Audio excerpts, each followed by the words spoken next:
വിശുദ്ധ യോഹന്നാൻ എഴുതിയ സുവിശേഷം 10-ാം അധ്യായം. സത്യം സത്യമായി ഞാൻ നിങ്ങളോട് പറയുന്നു, ആട്ടിൻതൊഴുത്തിലേക്ക് വാതിലിലൂടെയല്ലാതെ മറ്റു വഴിക്ക് കടക്കുന്നവൻ കള്ളനും കവർച്ചക്കാരനുമാണ്. എന്നാൽ വാതിലിലൂടെ പ്രവേശിക്കുന്നവൻ ആടുകളുടെ ഇടയനാണ്. കാവൽക്കാരൻ അവന് വാതിൽ തുറന്നു കൊടുക്കുന്നു. ആടുകൾ അവൻ്റെ സ്വരം കേൾക്കുന്നു. അവൻ തൻ്റെ ആടുകളെ പേര് ചൊല്ലി വിളിക്കുകയും പുറത്തേക്ക് നയിക്കുകയും ചെയ്യുന്നു. തനിക്കുള്ളതിനെയെല്ലാം പുറത്തിറക്കിയിട്ട് അവൻ അവയ്ക്ക് മുമ്പേ നടക്കുന്നു. അവൻ്റെ സ്വരം തിരിച്ചറിയുന്നത് കൊണ്ട് ആടുകൾ അവനെ അനുഗമിക്കുന്നു. അവ ഒരിക്കലും അപരിചിതനെ അനുഗമിക്കുകയില്ല. അന്യരുടെ സ്വരം അറിയാത്തതിനാൽ അവ അവരിൽ നിന്ന് ഓടിയകലും. യേശു അവരോട് ഈ ഉപമ പറഞ്ഞു. എന്നാൽ അവൻ തങ്ങളോട് പറഞ്ഞത് എന്തെന്ന് അവർ മനസ്സിലാക്കിയില്ല. അതുകൊണ്ട് യേശു വീണ്ടും പറഞ്ഞു, സത്യം സത്യമായി ഞാൻ നിങ്ങളോട് പറയുന്നു, ഞാനാണ് ആടുകളുടെ വാതിൽ. എനിക്ക് മുമ്പേ വന്നവരെല്ലാം കള്ളന്മാരും കവർച്ചക്കാരുമായിരുന്നു. ആടുകൾ അവരെ ശ്രവിച്ചില്ല. ഞാനാണ് വാതിൽ. എന്നിലൂടെ പ്രവേശിക്കുന്നവൻ രക്ഷ പ്രാപിക്കും. അവൻ അകത്തു വരികയും പുറത്തു പോവുകയും മേച്ചിൽ സ്ഥലം കണ്ടെത്തുകയും ചെയ്യും.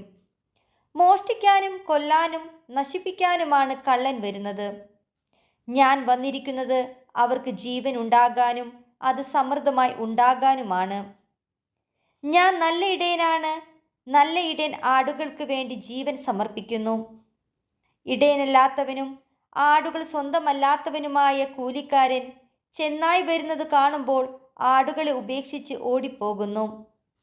ചെന്നായ് വന്ന് അവയെ പിടിക്കുകയും ചിതറിച്ചു കളയുകയും ചെയ്യുന്നു. അവൻ ഓടിപ്പോകുന്നത് കൂലിക്കാരനായതുകൊണ്ടും ആടുകളെപ്പറ്റി താല്പര്യമില്ലാത്തത് കൊണ്ടുമാണ്. ഞാൻ നല്ല ഇടയനാണ്. പിതാവ് എന്നെയും ഞാൻ പിതാവിനെയും അറിയുന്നത് പോലെ ഞാൻ എനിക്കുള്ളവയെയും എനിക്കുള്ളവ എന്നെയും അറിയുന്നു. ആടുകൾക്ക് വേണ്ടി ഞാൻ ജീവൻ അർപ്പിക്കുന്നു. ഈ തൊഴുത്തിൽപ്പെടാത്ത മറ്റാടുകളും എനിക്കുണ്ട്. അവയെയും ഞാൻ കൊണ്ടുവരേണ്ടിയിരിക്കുന്നു. അവൻ്റെ സ്വരം ശ്രവിക്കും. അങ്ങനെ ഒരാട്ടിൻപറ്റവും ഒരിടയനുമാകും. തിരിച്ചെടുക്കുന്നതിന് വേണ്ടി ഞാൻ ജീവൻ അർപ്പിക്കുന്നതിനാൽ പിതാവ് എന്നെ സ്നേഹിക്കുന്നു. ആരും എന്നിൽ നിന്ന് അത് പിടിച്ചെടുക്കുകയല്ല. ഞാനത് സ്വമനസ്സ സമർപ്പിക്കുകയാണ്. അത് സമർപ്പിക്കാനും തിരികെ എടുക്കാനും എനിക്ക് അധികാരമുണ്ട്. ഈ കൽപ്പന എൻ്റെ പിതാവിൽ നിന്നാണ് എനിക്ക് ലഭിച്ചത്. ഈ വാക്കുകൾ മൂലം യഹൂദരുടെ ഇടയിൽ വീണ്ടും ഭിന്നതയുണ്ടായി. അവന് പിശാചുണ്ട്, അവന് ഭ്രാന്താണ്, എന്തിന് അവൻ പറയുന്നത് കേൾക്കണം എന്നിങ്ങനെ അവരിൽ വളരെ പേർ പറഞ്ഞു.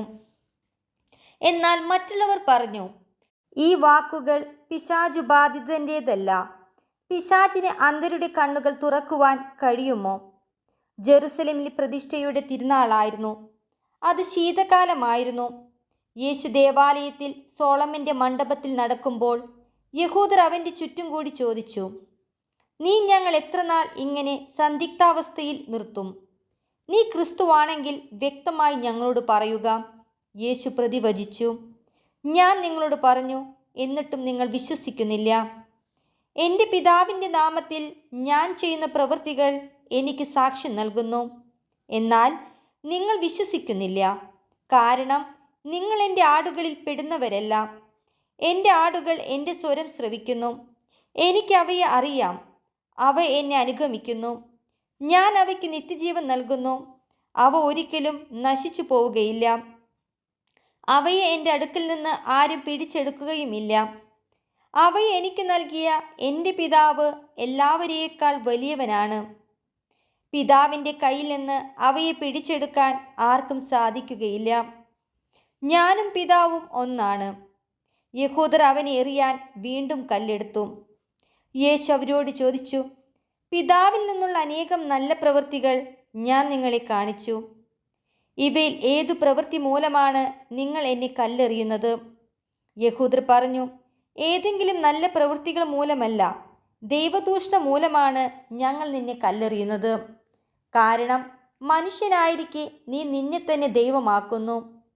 യേശു അവരോട് ചോദിച്ചു, നിങ്ങൾ ദൈവങ്ങളാണെന്ന് ഞാൻ പറഞ്ഞു എന്ന് നിങ്ങളുടെ നിയമത്തിൽ എഴുതപ്പെട്ടിട്ടില്ലേ? വിശുദ്ധ ലിഖിതം നിറവേറാതിരിക്കുകയില്ലല്ലോ. ദൈവവചനം ആരുടെ അടുത്തേക്ക് വന്നുവോ അവരെ ദൈവങ്ങൾ എന്ന് അവൻ വിളിച്ചു. അങ്ങനെയെങ്കിൽ പിതാവ് വിശദീകരിച്ച് ലോകത്തിലേക്ക് അയച്ച് എന്നെ ഞാൻ ദൈവപുത്രനാണെന്ന് പറഞ്ഞതുകൊണ്ട് നീ ദൈവദൂഷണം പറയുന്നു എന്ന് നിങ്ങൾ കുറ്റപ്പെടുത്തുന്നുവോ? ഞാൻ എൻ്റെ പിതാവിൻ്റെ പ്രവൃത്തികൾ ചെയ്യുന്നില്ലെങ്കിൽ നിങ്ങൾ എന്നെ വിശ്വസിക്കേണ്ട. എന്നാൽ ഞാൻ അവ ചെയ്യുന്നെങ്കിൽ നിങ്ങൾ എന്നിൽ വിശ്വസിക്കുന്നില്ലെങ്കിലും ആ പ്രവൃത്തികളിൽ വിശ്വസിക്കുവിൻ. അപ്പോൾ പിതാവ് എന്നിലും ഞാൻ പിതാവിലുമാണെന്ന് നിങ്ങൾ അറിയുകയും ആ അറിവിൽ നിലനിൽക്കുകയും ചെയ്യും. വീണ്ടും അവർ അവനെ ബന്ധിക്കാൻ ശ്രമിച്ചു. എന്നാൽ അവൻ അവരുടെ കയ്യിൽ നിന്ന് രക്ഷപ്പെട്ടു. ജോർദാന്റെ മറുകരയിൽ യോഹന്നാൻ ആദ്യം സ്നാനം നൽകിയിരുന്ന സ്ഥലത്തേക്ക് അവൻ വീണ്ടും പോയി അവിടെ താമസിച്ചു. വളരെ പേർ അവൻ്റെ അടുത്തു വന്നു. അവർ പറഞ്ഞു, യോഹന്നാൻ ഒരടയാളവും പ്രവർത്തിച്ചില്ല.